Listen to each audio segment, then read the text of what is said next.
I think first time I even saw Tommy, you know, I think from what if I remember, it goes back a long way. I met Tommy around in Shreveport, Louisiana. Now what he was doing there, I don't know. But he was, I think he was a disc jockey on some radio station, but I'm not sure of that even. And then on Saturdays, TV was just coming on, you know, in the 50s. And he had a show or something on one of the stations. And it was a car promotion, you know, he promoted cars. And he had this big sledgehammer. And the idea was we're going to crash everybody's sales, you know, we're going to outdo everybody on this thing. And he'd break the windshields with his sledgehammer. I mean, he broke windshields. And I said, well, what's that guy doing? Is he crazy? Breaking a car's windshield, you know? I thought that was pretty funny. And that's really where I first run into him. And he hung around town for a little while. And then the next thing I lost count of him completely. I had no idea where he went to. Then come find out he's, you know, become a big movie star out on the West Coast, and he was getting hit records going. He was really doing good, you know. And so that's where that's really the how I really first met him, was breaking car windows. I don't know if he ever told you that story or not, but that goes way back. And I don't know how I even thought about that. It's been 50 years, I guess, you know. So that's a long time to think back. How about who introduced you?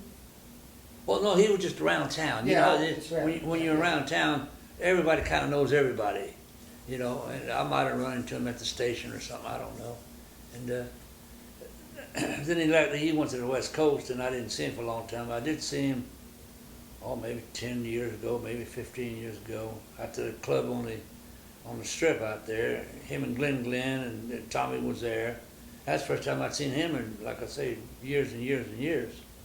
But I knew he had been working, and he went to Hawaii for a while, and now he's back here, so I guess he's happy what he's doing, you know. Do you, did you watch any of his movies or anything like that? Not really. I saw one. One was on not long ago, wasn't it? I don't Singing know. Idol or Sing Boy Sing? It was in color, I think. With Frank Sinatra? I don't remember Sinatra. He's been in lots of films. Yeah, yes. I don't remember Sinatra being in it, but I don't remember the name of it. I swear I don't. I don't remember the names of the ones I was in.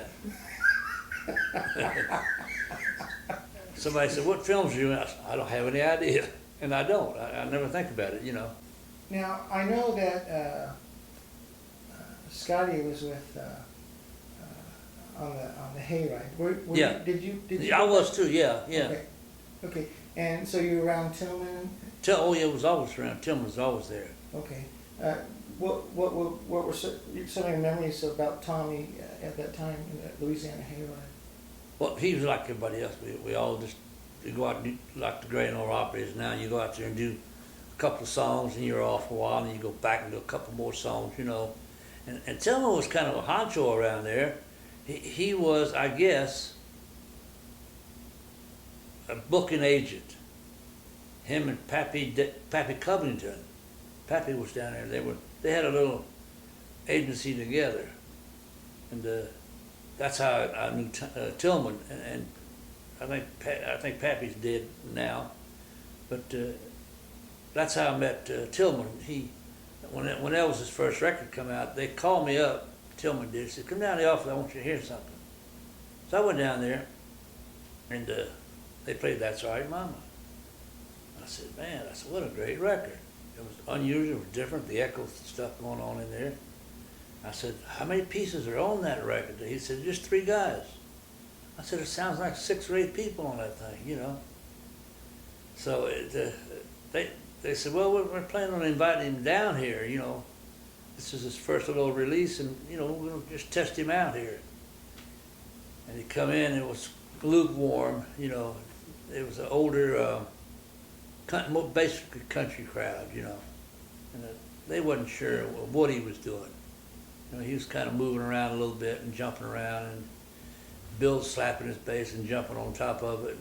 And the older people were not used to that, you know, so it was kind of lukewarm for him. For 2 or 3 weekends we did that.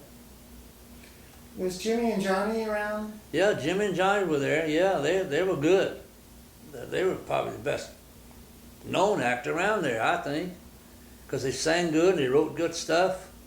Everybody was there at one time or another. Carl Blue, I don't know if you remember Carl Blue or not. Of course, Johnny Horton.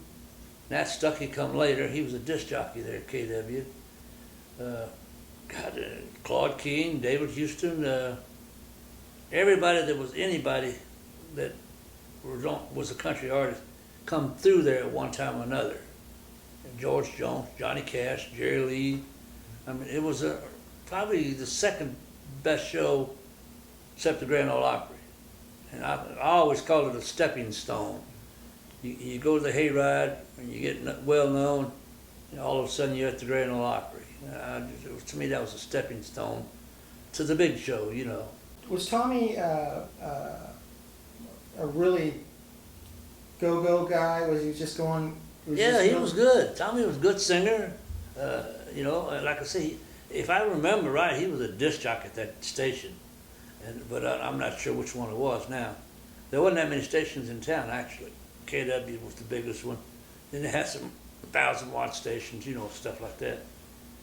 And then that car deal, I don't know where that come from, but he was breaking windshields.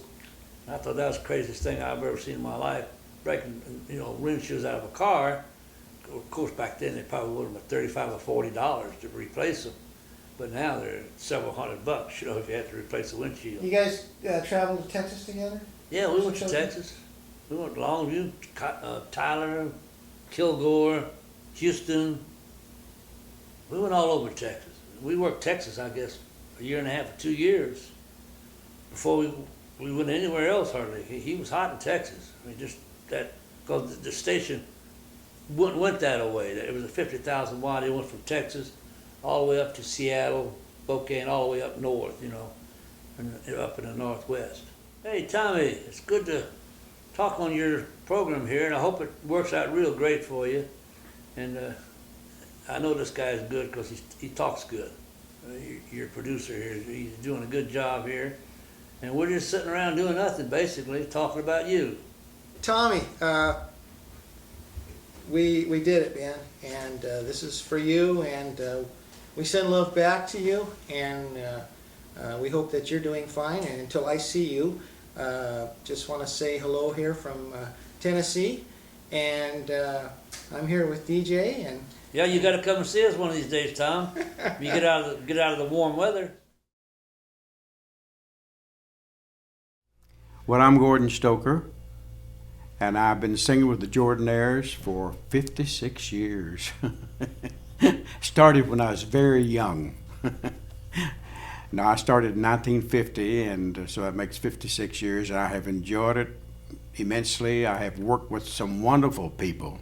I'm still recording with a lot of wonderful people. We did an album just recently with Merle Haggard, and we're doing finishing an album next week with Willie Nelson. So it's wonderful that we're still recording with names, and we have, I guess I can say that the Jordanaires have recorded with more names than any other vocal group in the world. And at least we got an award for that, so it better be true.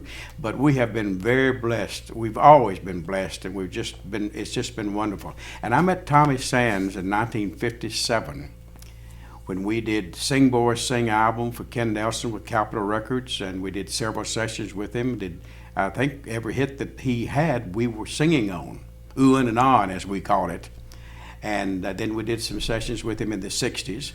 So we've had a lot of pleasure with Tommy Sands. The last time you saw Tommy? The last time I saw Tommy was, we were in Hawaii doing an album for, I've even forgotten who it was for. But someone had us come to Hawaii because that's where he wanted to record. There's a very good studio there, and he wanted to record. So we went and Tommy was living there at that time, and he heard that we were there. And I'm so glad that he called the hotel where we were staying and came by the hotel to see us. And had he not done that, we wouldn't have gotten to see him. And I think he brought his wife with him or his daughter with him, and I'm so happy that he did, because we've always loved him, and it was kind of special, that's for sure. So we got to spend quite a bit of time with him there. We just worked in the studios with him, did his recordings, and did an album with him, and did the soundtrack for Sing Boy Sing, his first movie. And but it was a joy, everything we did with him, that's for sure. We really hope bring back a lot of memories to Tommy, you know, some of his home folks. Yeah, there's a lot of memories apparently that just keep coming along. And he came to Nashville. He flew into Nashville. You said you flew into Nashville yesterday. Tommy and Nancy flew into Nashville a few years back, and we did, I think, 3 days recording here in Nashville, which we enjoyed doing. Those were great memories. Well, that's one thing, Tommy. You always say good times, and then the memories fall in that category. And I tell you, buddy, we love you, man, and this is for you. So thank you, Gordon, for having me here. I enjoyed it. Had a wonderful time, and we'll see you soon, Tommy. One time in the 50s, we were booked in Little Rock, Arkansas with several other artists, and for some reason or other, which I can't remember, but Elvis had to make a trip to Nashville. And since we'd been doing quite a few things with Tommy around the South, coming from the hayride, of course, I asked Tommy to come up and fill in for Elvis, and which he did, and everybody got paid. Wasn't that nice? I'm here with Mike, and we're filming this little episode just especially for you, Tommy. And Tommy, this is all for you, and we hope that you enjoy it. And looking forward to seeing you soon there, buddy. And hello from Nashville, Tennessee. And I wish you'd, when you have time, to sit down and write you a nice long letter to me and remind me on some of those things that I can't remember. And it's great to meet this nice guy here. All right, thank you, Nice Mike. to meet you, buddy. Okay, buddy. We'll see you.